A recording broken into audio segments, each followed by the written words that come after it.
Okay, so I'm just gonna knock this out of the way first and foremost. First of all, heavy spoiler alert for Assassin's Creed 2, obviously. I feel like I need to start the video out by saying that, because, this game is utterly insane, and I forgot that. I somehow forgot how just absolutely bonkers insane this video game was. Like, I thought I had played Assassin's Creed 2 before, and I thought, oh no, it won't surprise me. It won't take me for another ride like it did the first time I played this game, and I was wrong. I was dead wrong. To just show you how unprepared I was for how insane and absolutely, completely bonkers this whole experience legitimately is, I'm going to play you just some clips of some of the most insane things that happen. For instance, within the first few hours of the game, you meet an icon of gaming, and you know exactly who it is. Do I know you from somewhere? Don't you recognize me? It's me, Mario! I am just still, to this day, not sure how I missed that on my first playthrough. Like, it just completely whiffed my head. Okay, so I'm gonna give you the basic plot for this game, that way you sort of know, what you're getting into, because I don't like to get into too plot details, but I feel like I need to get into that here. So if you wish to, skip the spoilers, click to this link right here. Okay, so now that that's out of the way, let's actually get into talking about the story itself. So you play as a Florentine assassin in the 14th century. Except no, I lied. You don't. You play as some bartender in the 21st century, basically watching TV from your DNA to somehow learn how to be a Florentine assassin. Okay, let's be honest, the reason I'm acting so up in arms about the modern day plot is I completely missed talking about it in my Black Flag review, and I mentioned that in the description of the video, but this is not the Black Flag video. This is a video on the sheer insanity of Assassin's Creed 2 that I hope to somehow corral into a review somewhat. So, yeah, just felt like I had to mention that. Okay, so anyway, back to storytime insanity. You become best pals with Leonardo da Vinci. That's right, that Leonardo da Vinci. And if that wasn't weird enough, you also, get to use Da Vinci's flying machine. Oh, and one more thing, he also gives you a gun. And after that, you also get to see Altair getting busy. I'm not sure, who needed to see that, but you do. And, oh yeah, also, Ezio becomes a prophet. You see the death of the Doge meme. Not to mention, Ezio at one point becomes a Tomb Raider. Oh yes, and this game ends with a fist fight with the Pope. Now, I'm gonna be completely 100 with you guys. That moment where Ezio begins to fist fight with the Pope, where he removes his gauntlets and is all like, no more weapons, I'm going to beat you with my fists.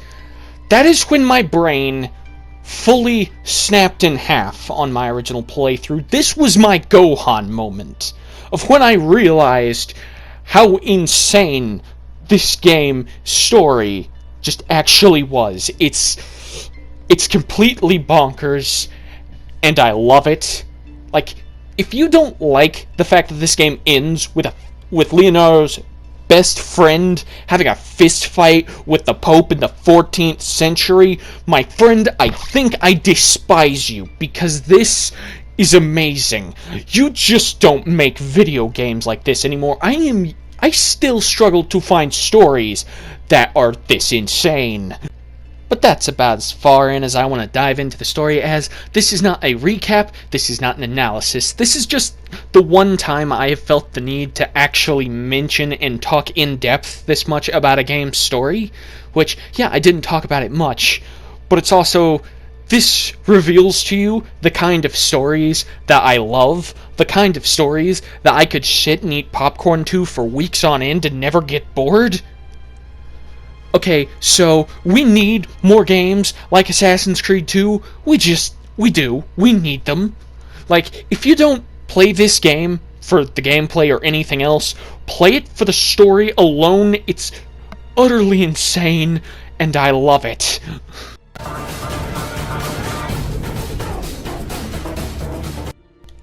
Okay, so now that we're going to get into the good, I'm going to give you just some tidbits and good things that I took away. Unfortunately, there's not as much good about this game as there was in the weird story section, but I will chime in where I feel necessary. So the first thing we need to get out of the way is the fact that each of the cities are truly visually distinct, and they look so good, and the map design is spot on. In my opinion, the maps in Assassin's Creed 2 are the best in-game maps. Now, don't get me wrong, I have my love for the Black Flag maps, but I like the ones in Assassin's Creed 2 more, because I constantly find myself running around Florence and Venice, and the cities actually feel lived in. They don't so much feel like just a backdrop to the story, even though, in all likelihood, that's basically all they are. The next thing I want to touch on is the characterization of our boy, the man, the myth, the legend, as far as Assassin's Creed goes, Ezio Auditore da Firenze. The Auditori are not dead! I'm still here! Me! Ezio! Ezio Auditore! Now, Ezio's characterization in this game is well done for the most part.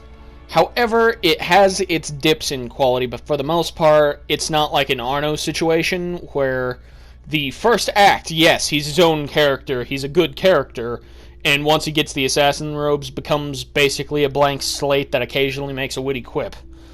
Ezio he's a full character, and he doesn't really ever break his character, save for one time in the DLC, because he mentions, oh yeah, my familia taught me not to murder people viciously without remorse.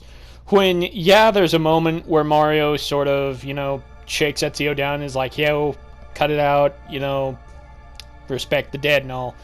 But aside from that, they just gave him tools to kill people better, not so much, value life.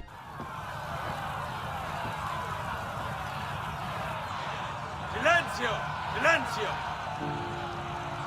22 years ago, I stood where I stand now, and watched my loved ones die, betrayed by those I had called friends.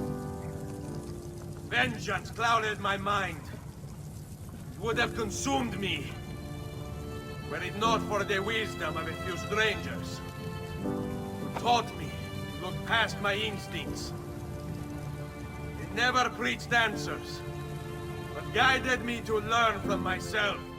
Now, Ezio also talks about, like following your own path and all that good stuff, but Ezio doesn't really follow his own path.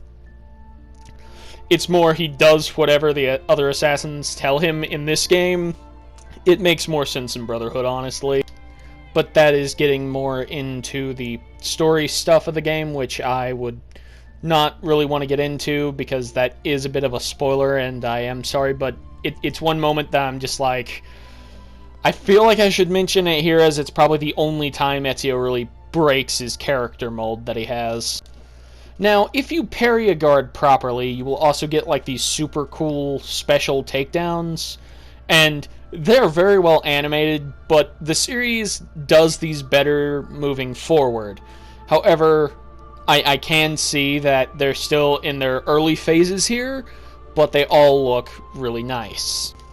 Now, the next thing I want to touch on is the fact that the DLC is woven into the game very well. Like, honestly, I never knew when I was going to randomly get a DLC mission, because when I first played this game, I didn't play it with the DLC intact.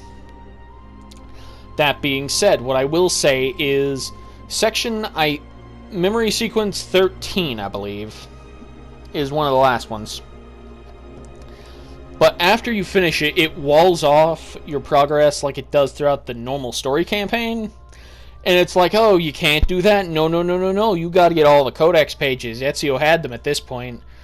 Instead of giving them out to you rather naturally, they do with some of them, but not all of them. I get that that was a problem in the DLC since they did it in the main game. but they shouldn't have done it to begin with. I would have been fine with you just having told us, oh yeah, Ezio went around and gathered the rest of the codex pages, instead of us having to manually go through that and go and find them. Not to mention, they tell you where they are on the map, but they don't tell you what city they're in, so you're going to have to go to each city one by one. If you, like, cleared out a city earlier in the game and forgot that you had done that, or you forgot what city it was, too bad. You're going to have to go back there and try to find the codex pages. Now, the last thing I want to touch on is there's also a move called the ledge grab. It makes the parkour in this game feel a lot better than it actually is, because I'm going to touch on the parkour here in a minute.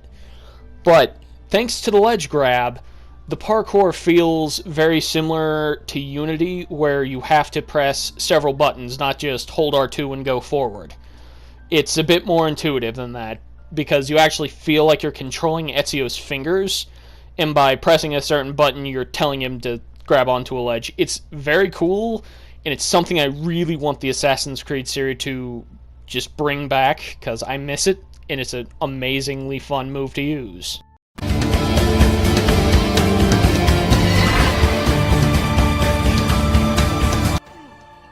So, now that we've actually touched on everything I liked about the game, let's talk about, some of the things I disliked about the game or hated. Because, hoo boy, this game has some problems, because it suffers from that really early game in the series syndrome. If you don't know what I'm talking about, it's where you have played one of the sequels before, and then you go back or you revisit one of the older games, and you find that it is just nowhere near the quality of the later games. That being said, I also kind of think this game is much better than some of the later games, specifically Origins, because I'm not that into the whole Egypt thing, and Odyssey was also terrible from what I've heard. I honestly won't touch Valhalla, you couldn't pay me. But here's some of the things I just disliked about Assassin's Creed 2 in particular. So as I touched on before, the parkour in this game is really janky. Constantly you will give Ezio a command, and instead of, following your command to the letter like you would think, he decides it would be the best idea if he just yeets himself off the building, or in a completely different direction, and this will cause you to desynchronize quite a lot. Now, I don't know how it is on the Xbox and PS3, as I had the Xbox game when I was younger and I didn't really notice this glitch, but as an older person, I have noticed it a lot more, and it has been so long since I've touched the 360 copy, I honestly would not know if that's still a thing or not. Next up I want to touch on is Ezio's run cycle is utterly hilarious. Like, oh my god, it is terrifyingly bad and stupid. They master this in the later games, but I don't know about Brotherhood and all that, but I know in Assassin's Creed 2, your run cycle looks... oh god, it looks so bad. The next thing I want to touch on is that, yes, in the PS4 game at least, there are an absolute ton of glitches, like... oh boy, are there glitches? We'll get to that, because I'll talk about it later. However, the game's character models are what's even more concerning, because most of them look absolutely fine, but some of the human NPCs, specifically Ezio's little brother, look absolutely terrifying.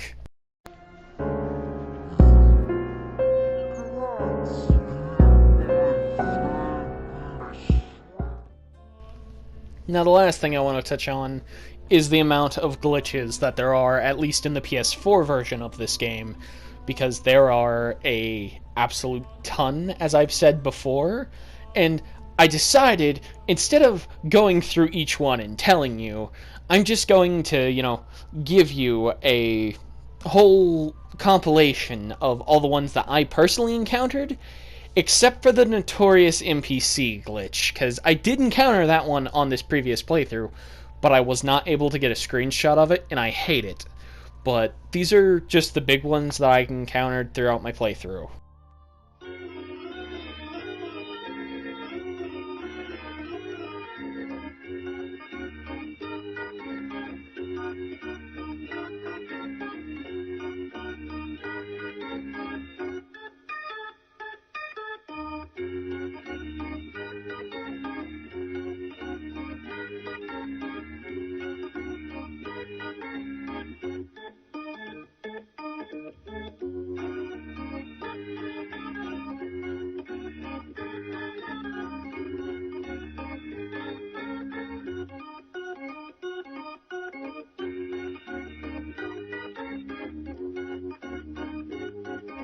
is victory!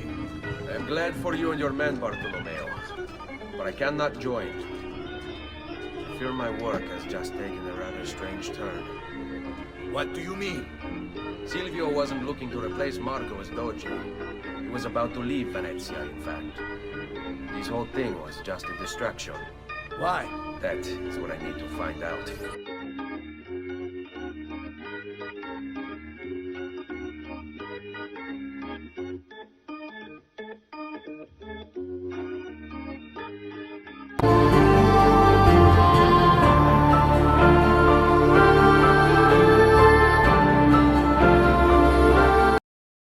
So I essentially have this here, that way I can talk about some of the stuff that either I didn't mention or I felt like should be mentioned at a later date, so I'm just gonna start off with one that I missed, and probably the only one I missed. But, I do not like the robe dyes in this game. I hate them so much. They're terrible.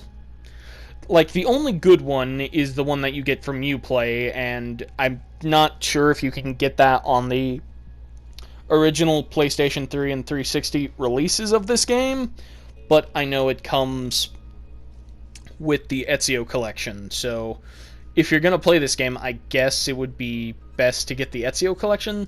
Now, I'm not sure if the Ezio collection is on PC or not. I honestly haven't checked Steam, but on the other hand, one of the more fun things to do that I feel rather indifferent towards, but it actually most people tend to like, so I feel like I need to mention it, is upgrading the villa, purchasing armor, and stuff like that. So in this game, you can upgrade Mario's villa, and it actually changes the more you upgrade it. Like, there won't just be a building in town, you will actually see the mansion itself start to look a lot nicer. And it adds a bit of synchronicity with the next game, where you actually get to visit the villa in modern-day Italy, and it's a very, very cool. Now, you can also purchase armor in this game.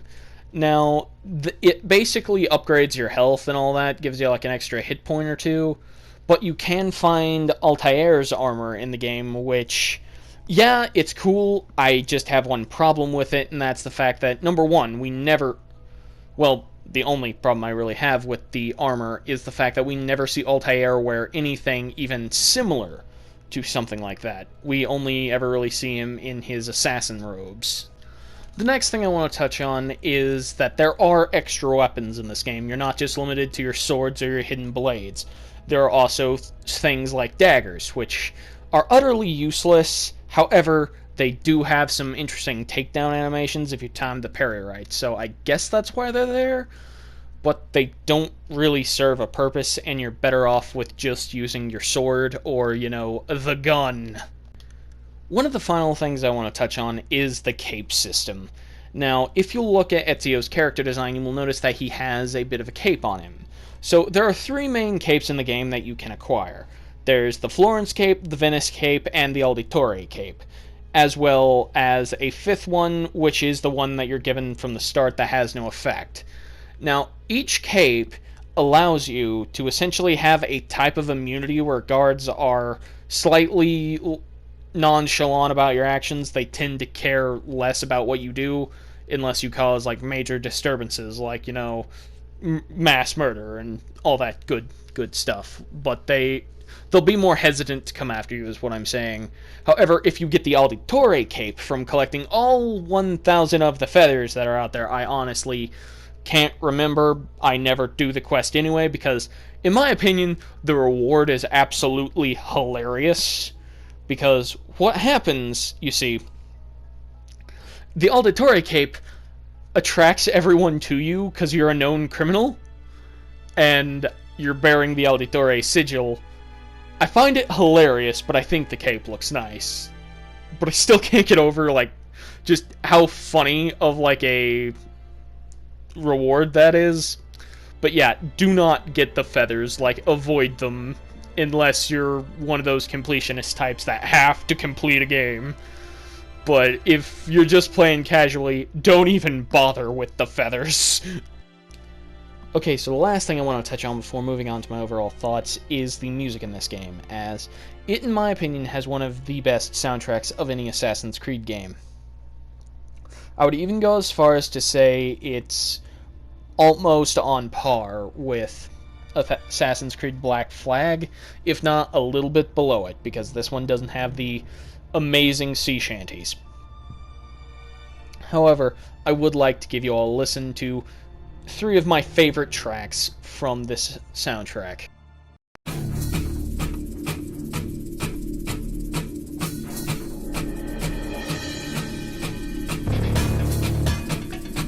Ave Maria, gratia plena, benedicta tui mulieribus, et benedictus fructus ventris tui, Iesus. Sancta Maria, Mater Dei, ora pro nobis peccatoribus, nunc et in hora mortis nostrae.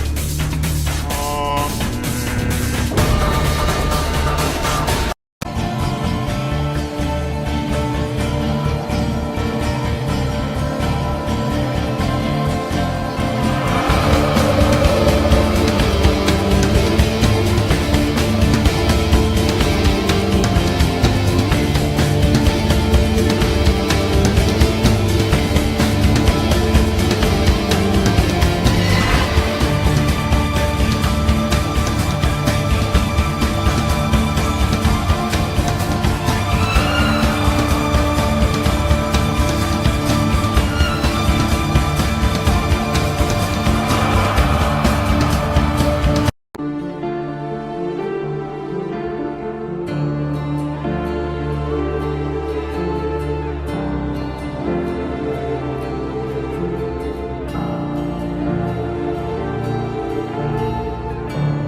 It is a good life we lead, brother.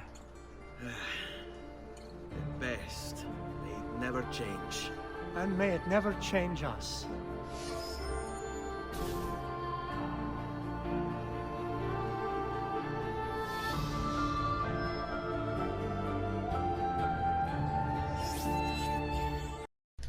So, overall, can I recommend Assassin's Creed 2 to just anyone? Well, honestly, yes I can. The game is just that good. It is aged like fine wine, almost.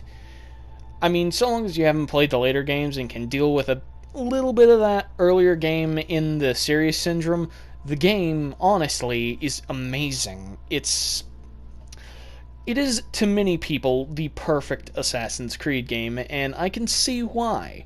I personally feel like, there's a lot of work to be done, but there's quite a lot of people who think that this is the pinnacle of Assassin's Creed.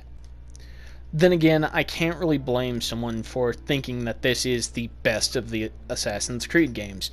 After all, this was such a massive leap forward for the series, it's completely understandable why people would think this is the best one, as the series didn't get out of this game's shadow for at least another 2 games, and even then, nothing it did was as knock out of the ballpark as this one was. So I would recommend that you go on and check out Assassin's Creed 2 at your earliest convenience, because it is an absolute thrill ride from beginning to end.